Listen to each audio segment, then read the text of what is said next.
दरअसल भारत मार्च के महीने के लास्ट में नक्सलवाद से मुक्त हो गया है।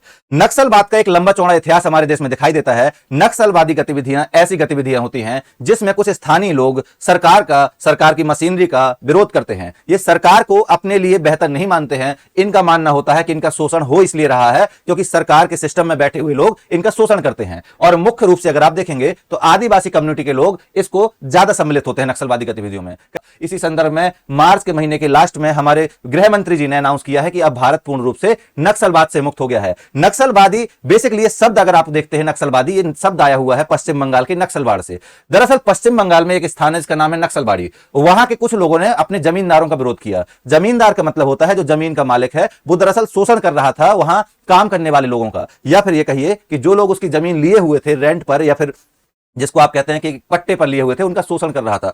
जमींदार जो थे साहूकार थे, किसानों की जमीन को छीन रहे थे। इन सब के कारण सारी समस्याएं उत्पन्न हुई और हमारे देश में माओवाद और नक्सलवाद का शुभारंभ हुआ। शुरुआत में तो ये जमींदारों के खिलाफ था, लेकिन धीरे धीरे इनकी मेंटेलिटी ये हो गई कि हमारे देश में जो भी शोषण हो रहा है उसके पीछे सरकार और पूरी व्यवस्था जिम्मेदार है। तो ये पूरी सरकार पूरी व्यवस्था को ही जिम्मेदार मानने लगे थे।